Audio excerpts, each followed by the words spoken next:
blanc à grande vitesse, juste pour te vendre de l'eau en sachet ou des recharges téléphoniques. Miracle technologique, avec des autobus bondés de monde. Oui, des autobus datant de la Première Guerre mondiale, mais roulant quand même encore aujourd'hui, 100 ans plus tard, dans les rues gondouanaises, dans un nuage de fumée noire toxique. Miracle, je vous dis, mes amis. Oui, des miracles à chaque coin de rue. Par exemple, tu es là, chez toi, et hop, le courant s'en va. Plus de lumière, plus de frigo, plus de clim, si t'en as plus rien du tout. Puis hop, ça revient comme un miracle, comme si de rien n'était. Et la lumière fut, puis elle fuit sans que tu saches quand elle reviendra. Et ainsi de suite, de coupure en délestage, de miracle à miracle, comme la vie en très très démocratique république. Miracle, je vous dis, comme quand, ébahi et désarçonné, tu te rends compte que les délestages et coupures, c'est pas réservé à ton compteur électrique, mais aussi à ton compte bancaire, ou plutôt à ton salaire. Oui, mesdames et messieurs, au Gondwana, il y a délestage de salaire. Oui, tu es là, tranquille, tu pars au travail tous les matins, le cœur léger, en attendant la fin du mois, avec des projets plein la tête. Chaque dollar gondouanais déjà assigné à une tâche bien précise, puis, patatras, il y a eu délestage dans ton salaire. Oui, il est plus léger ton salaire, amputé d'un bon petit pourcentage qui va t'obliger à amputer quelques-uns de tes projets. C'est à cause de la crise, te dit-on. Mesure d'austérité, te répète-t-on. Loi des finances, t'assène-t-on. Miracle des miracles, mais ton salaire marche sur une patte. Il boite ton salaire. C'est pour ça qu'il arrive en retard dans ta poche. Oui, quand il arrive. Parce que, miracle des miracles, il y a des mois où il n'arrive même pas ton salaire. Délestage de salaire. Un coup, il y en a, un autre, il n'y en a plus. Et comme les miracles volent toujours en escadrille, tu regardes monter les prix de l'essence, de la viande, du riz, des loyers, et tu dois payer tout ça avec ton salaire qui boite. C'est donc normal que toi aussi, tu joues au faiseur de miracles en faisant des délestages au travail. Un coup tu travailles, un autre tu es en grève, mon ami. Oui, histoire de dire aux gars en haut là, que comme ils t'avaient oublié quand le pétrole coulait à flot, aujourd'hui que la crise a frappé, ils ont un miracle à accomplir. C'est te laisser tranquille. Et voilà, tout simplement. Merci maman, bonne journée. Bonne journée Nathalie. Dans 10 secondes, Catherine Poté pour les dernières infos internationales. On se retrouve dans un quart d'heure pour la suite d'Afrique Matin. A tout de suite.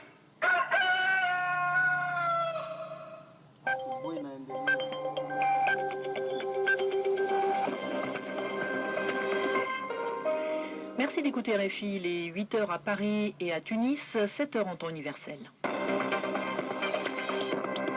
Catherine Poté. Bonjour à toutes et à tous. Au sommaire de ce journal, la visite d'Emmanuel Macron en Tunisie. Le président français veut apporter son soutien à la jeune démocratie tunisienne. Aujourd'hui, il doit s'adresser aux députés et à des responsables de la société civile. Précision dans un instant avec notre envoyée spéciale, Léa Lisa Westerhoff. La victoire des cheminots marocains contre la SNCF en France. Ils ont obtenu gain de cause devant la justice. La Cour d'appel de Paris a jugé qu'ils avaient été victimes de discrimination durant leur carrière dans les chemins de fer français. L'offensive turque dans l'enclave kurde d'Afrine alors que les combats s'intensifient. Emmanuel Macron met en garde contre une invasion. Propos très peu appréciés des autorités turques, nous dira notre correspondant Alexandre Billette. Au sommaire également, la Californie. Après la légalisation du cannabis, l'État lance une vaste amnistie en remontant jusqu'à 1975. Les casiers judiciaires vont tous être effacés. Enfin en France, la révocation de Mathieu Gallet de la présidence de Radio France. Décision prise par le CSA, le Conseil supérieur de l'audiovisuel. Explications et analyse dans un instant avec Sophie Torlotin.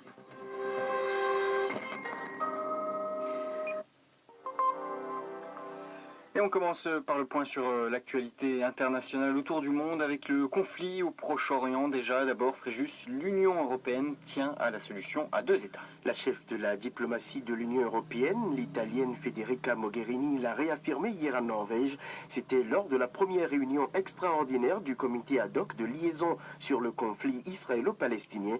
La réunion de 3 heures a connu la participation de représentants de l'Union européenne, des États-Unis, d'Israël et de Palestine. Elle intervient quelques semaines après l'annonce américaine de considérer Jérusalem comme la capitale de l'État hébreu. Voici un extrait des propos de Federica Mogherini. La base et l'objectif de notre engagement restent et demeurent la solution à deux États, avec Jérusalem comme capitale des deux États, celui d'Israël et celui de la Palestine. Toute initiative de négociation devrait impliquer tous les acteurs importants dans ce processus. Une démarche qui exclut l'une ou l'autre partie va simplement échouer et ne sera pas réaliste. Le comité ad hoc fondé depuis 24 ans est l'instance principale, le plan diplomatique de coordination de l'aide au développement du territoire palestinien occupé. Il promeut le dialogue entre les donateurs, l'autorité palestinienne et le gouvernement israélien. Sachez aussi qu'une réunion de la Ligue arabe est prévue aujourd'hui en Égypte sur la question de l'ambassade américaine à Jérusalem. En Pologne, le Sénat a adopté la fameuse loi qui dégage toute responsabilité du pays dans le déploiement de camps de concentration sur son territoire occupé en ce temps par l'Allemagne nazie. Pour entrer en vigueur, le texte doit encore être promulgué par le président polonais. Aux yeux des conservateurs au pouvoir, il s'agit en priorité d'empêcher qu'on utilise l'expression « camp de la mort polonais » à propos de ceux installés par les nazis durant l'occupation. Le gouvernement israélien a protesté avec véhémence contre la dite loi. Les États-Unis ont exprimé des inquiétudes. Et les États-Unis où la publication d'un document parlementaire crée la polémique. Il s'agit d'un document de 4 pages largement bénéfique au camp républicain du président Donald Trump et qui mettrait en cause la police fédérale, le FBI. D'après des indiscrétions, il est écrit que le FBI outrepasse ses compétences en menant des investigations sur l'ingérence présumée de la Russie dans la présidentielle de 2016.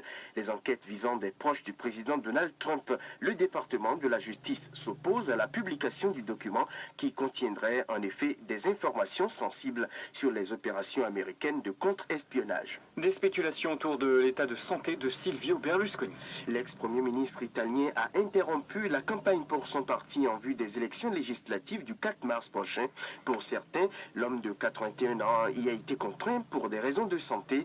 Berlusconi a été opéré du cœur il y a 2 ans, mais lui-même dément être malade et indique avoir juste voulu faire une pause de 2 jours. Condamné par la justice pour fraude fiscale, Silvio Berlusconi ne devrait plus briguer de mandat électif, mais sa popularité pourrait profiter à sa famille politique de centre-droite. En Allemagne, Fréjus, le Bundestag, le Parlement, devrait adopter aujourd'hui une loi concernant le regroupement familial. Oui, une question au centre de vives polémiques dans le pays et surtout à l'heure où les sociodémocrates et les conservateurs discutent pour former une grande coalition gouvernementale. Le texte prévoit une possibilité pour des réfugiés ayant fui leur pays en raison d'un conflit armé d'être rejoints par leur famille, mais ceci ne sera possible qu'à compter du mois d'août. Les Verts et la gauche souhaitent que la loi ne soit pas restreinte à une catégorie de réfugiés, tandis que le parti de droite populiste Alternative pour l'Allemagne aimerait un abandon de ce texte. Merci Fréjus pour le Flash Info.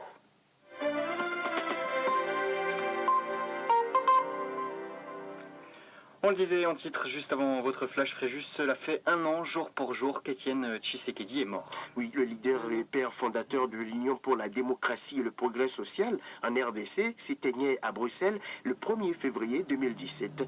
Mais une année après son décès, il n'a toujours pas été enterré. La faute à de trop longues négociations entre le gouvernement congolais et la famille. Alors aujourd'hui, est-ce encore possible qu'il soit rapatrié en RDC ou est-ce trop tard ? Éléments de réponse et témoignages des proches d'Étienne Tshisekedi à Bruxelles avec Wendy Bachi. Le docteur Grégory Schmitt est médecin légiste. Il travaille aux cliniques universitaires Saint-Luc en Belgique. Il nous explique les mesures qui sont prises dans les heures qui surviennent après un décès pour conserver un corps et éventuellement le rapatrier. Lorsqu'un corps n'est pas enterré immédiatement, il y a plusieurs possibilités pour le conserver. Donc la plus connue, c'est évidemment l'embaumement, mais ça résulte d'une décision de la famille. Donc c'est la famille, les héritiers qui décident si on veut embaumer le corps ou pas. Une fois que le corps est mis dans un cercueil, que le cercueil est fermé, lorsque l'on veut transporter des corps dans un autre pays, ce sont en plus des cercueils qui sont plombés, donc qui ont une double couche, on va dire. Quand le cercueil est fermé, on ne peut plus l'ouvrir et il n'y a plus aucun risque au niveau sanitaire. Plus aucun risque au niveau sanitaire, certes, mais dans un cas de figure comme celui-ci, l'une des questions qui demeure reste celle de la conservation et bien sûr celle du coût. Sandrine Etchens travaille pour la société Pierre Husson, une société de sous-traitance funéraire. Elle nous explique en détail comment cela se passe. Il faut un minimum de 24 heures entre la période du décès et la période où on inhume le corps. Mais après, il n'y a pas de période fixée pour la durée en Belgique. Donc vous pouvez garder le corps autant que vous voulez, sauf si le bourgmestre, évidemment, exige l'inhumation du corps. Donc non, il n'y a pas de loi qui dit aux pompes funèbres quel tarif appliquer, donc ils peuvent choisir eux-mêmes le tarif qu'ils veulent appliquer. Pour la veuve Tshisekedi, une seule chose importe, le retour au pays de son époux. Nous autres, il y a papa, il a toujours on a fait une rarium. Ça ne bouge pas puisqu'il y a un blocage. Les gouvernements qui ne veulent pas que... Mais de leur côté, je vois qu'ils n'ont pas de bonne volonté. Une situation ubuesque donc qui laisse toujours Étienne Tshisekedi dans un funérarium pour une durée limitée. En attendant de trouver un accord entre la famille et le gouvernement congolais, des cérémonies d'hommage sont prévues ces 1er et 3 février à Bruxelles. Wendy Bachi à Bruxelles pour la Deutsche Welle. Et ce matin à 9h30 heure locale, une messe devrait aussi être célébrée à la cathédrale Notre-Dame du Congo à Kinshasa en hommage donc à Étienne Tshisekedi. Concernant la RDC encore, la commission électorale a annoncé hier soir la fin des opérations de recensement des électeurs dans le pays. Un peu plus de 46 millions de personnes sont désormais sur les listes. Les élections prévues fin 2018 doivent consacrer l'alternance au niveau suprême. C'est ce qu'a dit hier soir le président de la CENI, Corneille Nangaa. Et puis le gouvernement a hier soir interdit l'importation de produits de la marque française Lactalis dans le pays. 32 produits du fabricant français de produits laitiers sont concernés. Des alertes aux produits contaminés ont été lancées pour ces produits en France également. Il y avait eu l'éducation, c'est au tour du secteur de la santé de se mettre en grève au Togo et le mouvement est largement suivi. Et d'autant qu'il arrive en même temps que la traditionnelle marche de l'opposition qui a une nouvelle fois appelé hier ses partisans à descendre dans les rues de Lomé pour protester contre le président Faure Gnassingbe. Une coïncidence que certains proches du pouvoir togolais trouvent louche. Ils accusent les leaders de l'opposition d'avoir suscité les grèves en cours, mais c'est complètement faux pour le président national du parti politique Front des démocrates pour la République FDR. Maître Paul Doyi-Apévon, aussi membre de la coalition des 14 partis de l'opposition, a été joint hier soir à Lomé pendant la manifestation par Éric Topana.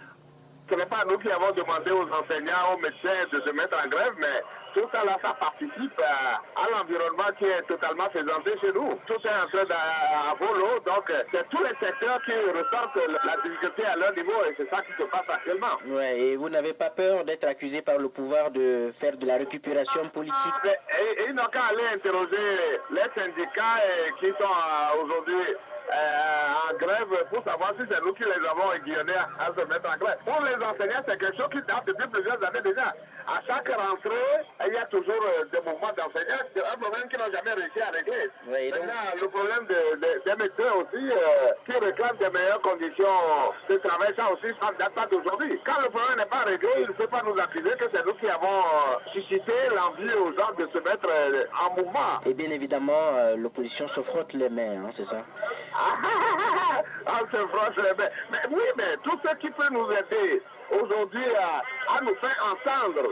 Parce qu'en réalité, nous nous battons aujourd'hui pour un Togo meilleur, pour tout le monde. Que ce soit un paysan dans son champ, un enseignant, ou des élèves, des étudiants. Tout ça là, c'est un environnement global que nous voulons atteindre. On a appris qu'une mission dépêchée par Alpha Condé est à Lomé ce mercredi.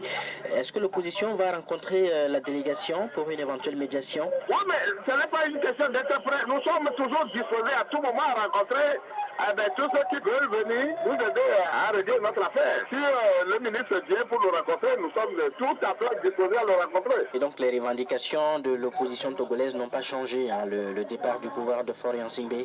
Les revendications n'ont pas varié. Nous parlons toujours de retour à la Constitution de 92, l'assainissement du climat, de l'environnement électoral pour qu'on ait des élections crédibles. Permettre à la diaspora de s'exprimer sur les situations de Togo en votant. Donc les revendications n'ont pas varié. Maître Paul Doyi-Apévon du parti politique Front des démocrates pour la République au Togo hier soir lors de la manifestation. À l'est du Togo, de nouveaux morts au Nigeria dans les affrontements entre éleveurs, peuls et agriculteurs. 14 personnes ont en effet été tuées hier soir dans le centre du pays.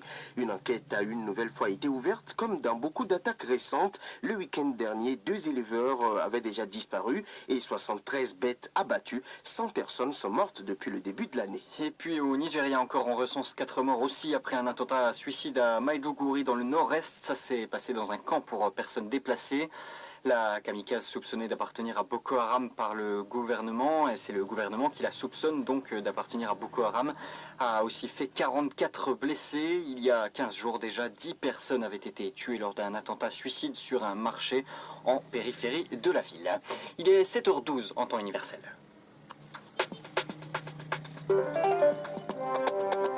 Vous écoutez la Deutsche Welle. La situation est très grave. Près de 8000 personnes ont fui les combats qui opposent les rebelles Mai Mai et les FRDC dans l'est de la RDC depuis une semaine. Fréjus. Des personnes qui se réfugient au Burundi, de l'autre côté du lac Tanganyika. Là, les réfugiés sont accueillis dans la province de Rumongue. Un camp de transit a été mis en place. Antedites Niragira s'est rendu à la rencontre de ces très nombreux déplacés. Environ 7800 réfugiés ont été